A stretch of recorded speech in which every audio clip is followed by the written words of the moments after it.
Hello बच्चों, कैसे हो आप सब। अच्छा, इस वीडियो में अपन बात करने वाले हैं एक्सरसाइज 10.1 के कुछ एग्जाम्पल हैं और कुछ प्रमेय हैं उनके बारे में। देखिए अपने पास मैंने पहले लिखा हुआ है उपयोगी प्रमेय। उपयोगी प्रमेय में सबसे पहले प्रमेय नंबर 10.1 है अपनी। 10.1 में क्या है कि दिए हुए दो बिंदुओं से रेखाखंड किसी बिंदु का बिंदुपथ, देखिए दिए हुए दो बिंदुओं से समदूरस्थ किसी बिंदु का बिंदुपथ उन्हें मिलाने वाले रेखाखंड का क्या होगा, लंब समद्विभाजक होगा। ठीक है, इस चीज के बारे में मैंने पिछली वीडियो में बताया, आपको बिंदुपथों के बारे में समझाया है। उसमें मैंने बताया भी था कि कैसे दो बिंदुओं के मध्य उनसे बनने वाली जो रेखा है उसका लंब समद्विभाजक उन दोनों बिंदुओं का क्या होता है, समदूरस्थ बिंदु होता है। तो ठीक है, अच्छा उसके बाद आपकी प्रमेय नंबर 10.2 पर देखिए कि दो प्रतिच्छेदी रेखाओं से समदूरस्थ बिंदु का बिंदुपथ उन रेखाओं से बने कोणों के समद्विभाजकों का युग्म होता है। तो ये चीज भी मैंने पिछली वीडियो में आपको समझाई गई है। ठीक है, उसमें मैंने बताया था कि दो प्रतिच्छेदी जो रेखा है उनके मध्य बनने वाले कोण का जो समद्विभाजक है वो क्या कहलाएगा, उनसे समदूरस्थ बिंदुओं का बिंदुपथ। तो अब अपन आते हैं एग्जाम्पल नंबर 1 पर। ठीक है, ये दोनों प्रमेय जो हैं ये उपयोगी है, इनका सिर्फ यूज होगा ज्यादातर। ठीक है, इसलिए मैंने इनके बारे में एक्सप्लेन नहीं किया है। ये उपयोगी हैं, इनको याद जरूर रखना है अपन को। क्या याद रखना है कि दिए हुए दो बिंदुओं से समदूरस्थ किसी बिंदु का बिंदुपथ उन्हें मिलाने वाले रेखाखंड का लंब समद्विभाजक होता है, एवं दो प्रतिच्छेदी रेखाओं से समदूरस्थ बिंदु का बिंदुपथ उन रेखाओं से बने कोणों की समद्विभाजकों का युग्म होता है। ठीक है, अब अपन एग्जाम्पल नंबर 1 पर आते हैं। एक ही आधार बीसी पर तीन समद्विबाहु त्रिभुज पीबीसी, क्यूबीसी और आरबीसी स्थित हैं। ठीक है, अच्छा तो पी क्यू आर संरेखण यह अपन को क्या करना है, सिद्ध करना है। तो डायग्राम आपको दिख रहा है। ठीक है, तो इसके बारे में आपको बोला गया कि एक ही आधार बीसी पर तीन समद्विबाहु त्रिभुज पीबीसी, क्यूबीसी और आरबीसी अपने लिए क्या है, दिए गए हैं। तो मैं सॉल्यूशन लिखना स्टार्ट करता हूं। सॉल्यूशन में क्या है, अपने को लिखना है सबसे पहले दिया क्या है अपने पास। ठीक है, दिया है कि एक ही आधार बीसी पर तीन समद्विबाहु त्रिभुज क्या है, पीबीसी, त्रिभुज क्यूबीसी और आरबीसी, त्रिभुज आरबीसी। ठीक है, ये अपने लिए दिए गए हैं। उसके बाद अपन को सिद्ध करना है,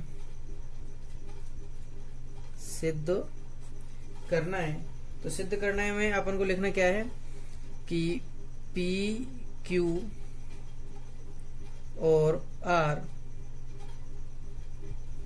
संरेख है। ये अपन क्या करना है, सिद्ध करना है। ठीक है, तो चलो आओ इसकी उत्पत्ति लिखना स्टार्ट करते हैं। उत्पत्ति में क्या होगा, सबसे पहली बात अपने पास एक चीज दिया हुआ है, चूंकि दिया है त्रिभुज पीबीसी समद्विबाहु है। भाई अपने पास तीन त्रिभुज दिए हुए हैं, अपन ने कोई एक त्रिभुज ले लिया, समद्विबाहु है। तो देखिए इसलिए अच्छा ये पीबीसी दिखाई दे रहा है, पीबीसी। तो इस पीबीसी में अपने पास फिक्स हो गया कि ये दोनों पीबी बराबर क्या होगा, पीसी। तो अपन लिख देंगे पीबी बराबर पीसी। अच्छा, लेकिन अपन को पता है प्रमेय में अपन ने पढ़ा था कि समदूरस्थ बिंदुओं का बिंदुपथ क्या होता है, उसके लंब समद्विभाजक पर होता है। तो इसलिए अपन लिखेंगे चूंकि बिंदु पी बी एवं सी से समदूरस्थ है, बी एवं सी से क्या है, समदूरस्थ है, इसलिए बीसी के लंब समद्विभाजक कोष्टक में अपन ने माना एल मान लेते हैं ना, एल पर स्थित होगा। देखिए पी क्या है, बी और सी से समदूरस्थ है। तो अपन को पता है कि समदूरस्थ बिंदु कहाँ होते हैं, उसके लंब समद्विभाजक पर। अच्छा ये लंबसम द्विभाजक हुआ, तो अपन ने माना इसको L। अच्छा तो ये माना L पर स्थित होगा क्या, P। ठीक है। अच्छा अब चलते हैं आगे। इसी प्रकार अपने पास दिया क्या है कि त्रिभुज QBC समद्विबाहु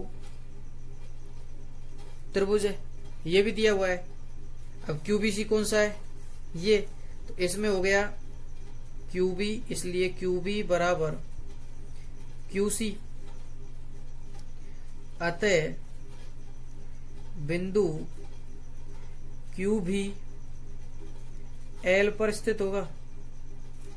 अब मैंने पूरा नहीं लिखा है कि बिंदु जो Q है वो B और C से समदूरस्थ है, इसलिए लंबसम द्विभाजक L पर स्थित होगा। तो मैं इसलिए डायरेक्ट लिख रहा हूं कि बिंदु Q भी किस पर स्थित होगा, L पर स्थित होगा। अच्छा उसके बाद इसी प्रकार त्रिभुज अपना क्या कि कौन सा बच गया, RBC समद्विबाहु त्रिभुज है, इसलिए क्या होगा, RB बराबर RC। ठीक है, ये दोनों क्या होंगे, बराबर हो जाएंगे।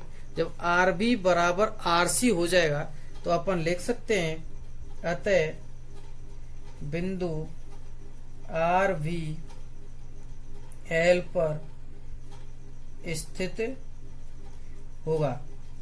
चूंकि बिंदु PQR L पर स्थित हैं,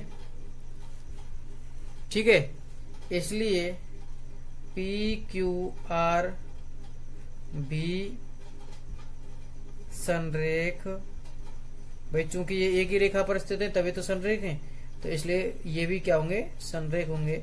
यही अपन को क्या करना था, सिद्ध करना था, इति सिद्धम। चलो अब चलते हैं अपने एग्जाम्पल नंबर 2 पर। एग्जाम्पल नंबर 2 में दिया गया है कि चतुर्भुज ABCD के कोण B व कोण C के अर्धक क्रम से बिंदु P पर मिलते हैं। ठीक है, तो सिद्ध कीजिए कि बिंदु P सम्मुख भुजाओं AB और CD से समदूरस्थ है। ठीक है, तो ये अपन क्या करना है, सिद्ध करना है। तो देखिए सबसे पहली बात अपन को लिखना क्या है, सॉल्यूशन में दिया है, क्या लिखना है, दिया है। दिया क्या है कि चतुर्भुज ABCD के कोण B एवं कोण C के अर्धक परस्पर बिंदु P पर मिलते हैं। एक तो ये चीज दी हुई है। दूसरी बात अपन को ये कोण बनाकर दिए हुए हैं, तो इसलिए मैं लिख देता हूं कि जो PM है वो किस पर लंबवत है, AB पर। दूसरी बात जो PN है वो किस पर लंबवत है, CD पर। ये भी अपने लिए दिया गया है।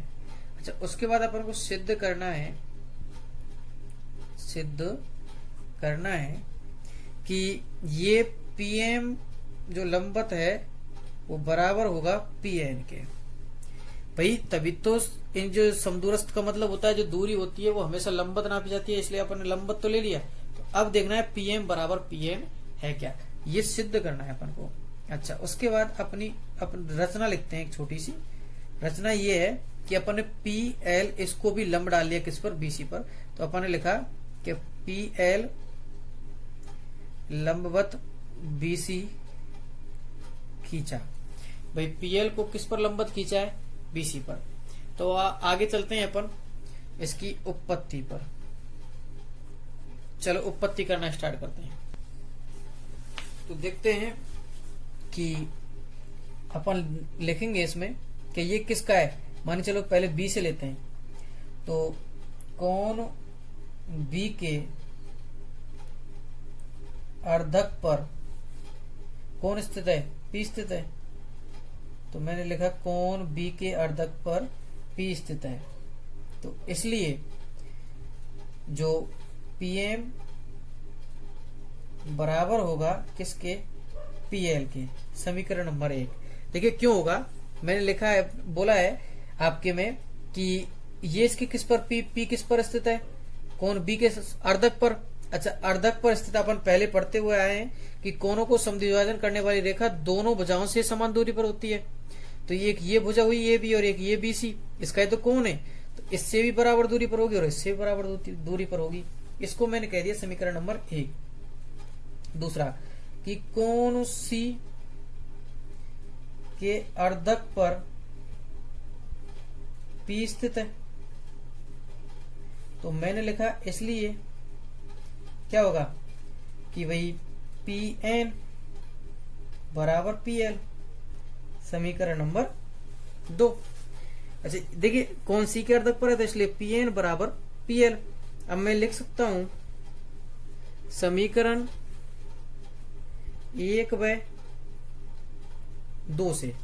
देखिए पी एम बराबर पी एल है और पी एन बराबर पी एल है, तो पी एम बराबर पी एन मैं दोनों को लिख सकता हूं, यही अपन को सिद्ध करना था।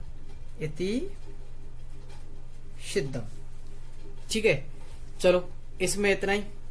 अच्छा अब आगे एक्सरसाइज करेंगे अपन 10.1 नेक्स्ट वीडियो में। ठीक है, देखना आपकी अब कोई भी कमी नहीं बचनी चाहिए ज्यामिति में, ज्यामिति बिल्कुल इजी तरीके से। ठीक है, धन्यवाद।